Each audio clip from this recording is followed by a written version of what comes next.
Quest की story है।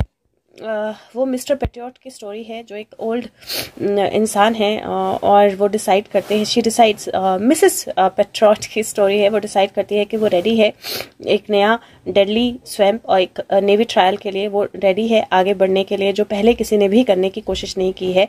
एक वाइज यंगस्टर जो है वो उसको पॉइंट आउट करता है कि जो स्वैम्प है, जो रास्ता है, वो वैनिश हो गया है and the path she seeks are is already before her. तो जो लिमिटेशंस है वो खत्म हो गई हैं, जो रास्ता वो देखना चाहती है वो ऑलरेडी उसके पास है। और मिसेस पेट्रियट जो है वो देखती हैं कि उनकी लाइफ जो है वो वहाँ कहीं नहीं है, बल्कि यही है। और वो होम अपने घर की तरफ ट्रैवल करती हैं और नेवी ट्रायल जो है वो स्ट्रेचेस आउट बिफोर हर। सो वो रास्ता जो है उनके आगे खुल जाता है। नेवी ट्रेल जो है वो उनके आगे खुल, there is a trail energy, right. So वो रास्ता जो है उनके आगे खुल जाता है। और ये कार्ड है जो बोलता है कि आप मे बी आप अननेसेसरी क्वेस्ट कर रहे हो, आप बहुत ज़्यादा अननेसेसरी वरी कर रहे हो, या आप किसी के अप्रूवल के लिए या रिजेक्शन से बहुत ज़्यादा इम्पैक्ट हो रहे हो। आप किसी के अप्रूवल के लिए अननेसेसरी वेट कर रहे हो, जो आपको नहीं करना है। अब यहाँ पे अगर आप रिजेक्शन का स्टोरी देखोगे तो ये एक आर्टिस्ट है जो ज्यूरी ड्यूटी पे जिसको बुलाया जाता है, बट उसको यूज़ नहीं किया जाता है क्योंकि वो जो कॉन्सेप्ट है ज्यूरर का वो फिट नहीं करता है। वो ऐसे पिक्चर पेंट करता है जिसको कोई नहीं समझता है और वो अकेले रहता है। और वो ऐसा चाहते हैं, किसी ऐसे को चाहते हैं जो उसके प्लेस में अपने आप को रिप्लेस कर ले, पर वो कभी नहीं करेगा। सो वो बेसिकली किसी और के साथ मिक्सअप, किसी और चीज़ के साथ या एनीथिंग और एनीवन के लिए मिक्सअप नहीं होता है। उसका अपना ऑनर है जिसको वो यूज़ करता है एंड वो उसको रिजेक्ट कर देते हैं बाय नॉट यूजिंग देम। सो ये कार्ड है जहाँ पे आपको see this says you don't have to be on the inside track, be true to yourself अपने and you will not be unhappy, rejection is spirit's protection। so किसी भी चीज़ के लिए अगर आप unnecessary कोई वरी ले रहे हो या क्वेस्ट पे हो, कोई रिजेक्शन होती है। रिजेक्शन जो है वो एक्चुअली प्रोटेक्शन की एनर्जी होती है। कई बार कोई चीज़ आपके हिसाब से नहीं हो रही है, या कोई आपका थॉट प्रोसेस या आपकी जर्नी जिस तरह से आप देखते हो या टास्क जिस तरह से आप देखते हो वो रिजेक्ट हो रहा है, तो इसका मतलब जो है वो ये है कि ये प्रोटेक्शन है किसी तरह की। ये जो है ये सेंट की एनर्जी का कार्ड है। वो अपने नीड्स जो है, अपने हैप्पीनेस जो है वो अलग रखती है दूसरों को हेल्प करने के लिए। और वो फ्री लोडिंग फ्रेंड्स, मतलब बेसिकली जो उसको बिजनेस की तरह उसका फायदा उठाते हैं उनको भी आने देती है। एक बार उसका बिजनेस पार्टनर अनाउंस करती है कि वो डिसॉल्व करना चाहती है कंपनी और प्रॉफिट जो है वो स्प्लिट करना चाहती है। एप्रिकॉर्ड जो है वो अपने लिए स्टैंड करती है क्योंकि कंपनी जो है वो उसकी है, उसने और सारा काम किया है, वाइल जो पार्टनर है उसने कुछ नहीं किया। Now she will only give from her excess not her reserve. So ये लर्निंग की एनर्जी है। ये एनर्जी है जहाँ पे आप किसी को अपना फायदा ना उठाने दो। तो तीनों ही एनर्जीज मुझे ऐसे दिख रही हैं जहाँ पे अननेसेसरी वरी मत लो, किसी को अपना फायदा मत उठाने दो, और दूसरों के बटन है, दूसरों के रिजेक्शन से वरी मत करो, फिट इन करने की कोशिश मत करो। He is west, I don't know why he is giving this message, लेकिन डेफिनेटली किसी के लिए या सिचुएशन के लिए बहुत मैटर करेगा ये मैसेज। और ये बहुत क्लियरली इंडिकेट कर रहा है कि आपको फिट इन करने की कोशिश नहीं करनी है, गिल्ट नहीं रखना है, जो एक्सेसिव है उस एनर्जी को बाहर जाने देना है, पर अपने बारे में सोचना है। और यहाँ पे मुझे ऐसा लग रहा है कि कोई स्टोरी जो है वो हमें मिल सकती है यहाँ पर अभी। So let's see what. Just 1 second guys, Pihu is around. वो कैमरा को छेड़ रही है, रात है इस टाइम। तो क्यारा, अगर आप सीधे नहीं हुए तो आपको मार पड़ जाएगी। अभी मत करो, कैमरे से छेड़ो मत। 1 मिनट रुक जाओ, सीधे होके बैठो। Let's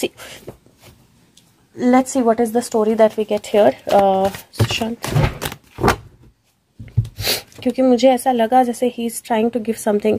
8 of cups, 6 of coins, 2 energies आई हैं यहाँ पर। And I think that reading के लिए I will complete this and I will give you all the stories. Okay, I was thinking 3 cards और 3 कार्ड्स आ गए। और this is 5 of cups, 4 of wands, 5 of cups और hermit. ये जो energy है ये डेफिनेटली मोहिनी की एनर्जी है, जो बड़े सेक्रीफाइस से पहले वो रावण के साथ विवाह करती है, उसको एक अच्छा फील कराती है और उसके बाद एक बहुत बड़ा सेक्रीफाइस होता है। और ये लास्ट में हर्मिट की एनर्जी है। मैं ये 5 स्टोरीज आपको बता रही हूँ यहाँ पे। एंड आई वुड वांट, अगर आप हो सके तो इन स्टोरीज को एटलीस्ट इनका क्रक्स जो है वो रीड करें, क्योंकि definitely that's the message that he is trying to give. तभी अचानक से ही इज कनेक्टेड। और यहाँ पे 8 ऑफ कप्स जो है इजिप्ट की स्टोरी है, जो बोलता है कि अपनी रॉयल लाइफ को सेक्रीफाइस करना, राइट। सो वॉकिंग अवे, इंट्रोस्पेक्शन और रॉयल लाइफ को सेक्रीफाइस करने की जो एनर्जी है, एक हिम्मत भी चाहिए रॉयल लाइफ को सेक्रीफाइस करने के लिए और एक रियलाइजेशन भी चाहिए, तो उसकी एनर्जी है। दूसरा जो है वो women with the women who was kind to insects की एनर्जी है। This is Alaska Inuit fable, और ये बोलती है कि दुनिया की पॉजिटिविटी रिसीव बैक करने के लिए पे करना, अपना कर्मा रिसीव करना। सो दिस इज लाइक, मुझे ऐसा लगता है कि कोई बहुत कुछ गिव अप करने वाला है या उसको करना पड़ेगा कंफर्टेबल, और अपना कर्मा पे करने के लिए अपना कंफर्ट जो है वो गिव अप करना पड़ेगा, और ये नेचुरली होगा। मतलब मुझे ये अभी भी किसी अरेस्ट की एनर्जी की तरह ही लग रहा है, जहाँ पे किसी को अपना कंफर्ट गिव अप करना पड़ेगा। यहाँ पे मोहिनी और अरावन की एनर्जी है, इंडिया की एनर्जी है, ये वेल डिजर्व सेलिब्रेशन जो है वो बताती है। उसके बाद 5 ऑफ कप्स की एनर्जी है। 5 ऑफ कप्स जो है वो एक तरह से एक स्टोरी इंडिकेट करता है। 5 ऑफ कप्स मैक्सिकाना ला लोराना की एनर्जी है, और ये जेलसी की एनर्जी बताती है, जहाँ जेलसी में वो अपना ही नुकसान जो है वो कर देती है और उसकी आत्मा जो है वो भटकती रहती है। और लास्ट एनर्जी यहाँ पर हर्मिट की एनर्जी है, जो हर्मिट जो है सॉलिट्यूड बताता है। मिथ की एनर्जी है, लेकिन सेज की एनर्जी भी है। और वाइट स्टैग जो है एनकरेज करता है लोगों को स्पिरिचुअलिटी के लिए सब कुछ ड्रॉप इन करने के लिए। और यहाँ पे मुझे जिस तरह की एनर्जीज दिखाई दे रही है, मुझे लग रहा है that somebody will be taken away from all, किसी के लाइफ से सारी सेलिब्रेशन, सारी मनी जो है वो जाने वाली है, और उसकी जेलसी या उसका नेगेटिव बिहेवियर जो है उसको अलूफ करने वाला है। और that's the energy that I am seeing it. Suddenly if he is giving that energy, that means that something might happen like in a day और 2, वरना अभी अचानक से मुझे बहुत स्ट्रॉन्ग फील हुआ जैसे he wants to connect and say something. So I think that is it, that's the energy. और यहाँ पे yes, it is about a female, it is about a female। कुछ सीक्रेट्स बाहर आना जो वर्ल्ड में कुछ चेंजेस जो हैं वो लेकर आएंगे, वर्ल्ड एनर्जी में कुछ चेंजेस लेके आएंगे कहीं। yes, सी सेलिब्रेशन, और this is wow, this is the world experiencing, see the world is experiencing, there is a burden that will be removed, एक celebration, एक sunbreak, this is celebration, this is again किसी तरह की celebration, किसी चीज का complete होना, task की एनर्जी, अपना ग्राउंड स्टैंड करना, किंग ऑफ कप, और फिर सेलिब्रेशन या विक्ट्री जो है वो आना। टू क्या बोल रहे हो आप? निकालो जस्ट गाइस 1 सेकंड में एक चार्म निकाल लेती हूँ से, ओनली 1, आइज बंद करके, अच्छे से आइज बंद करके,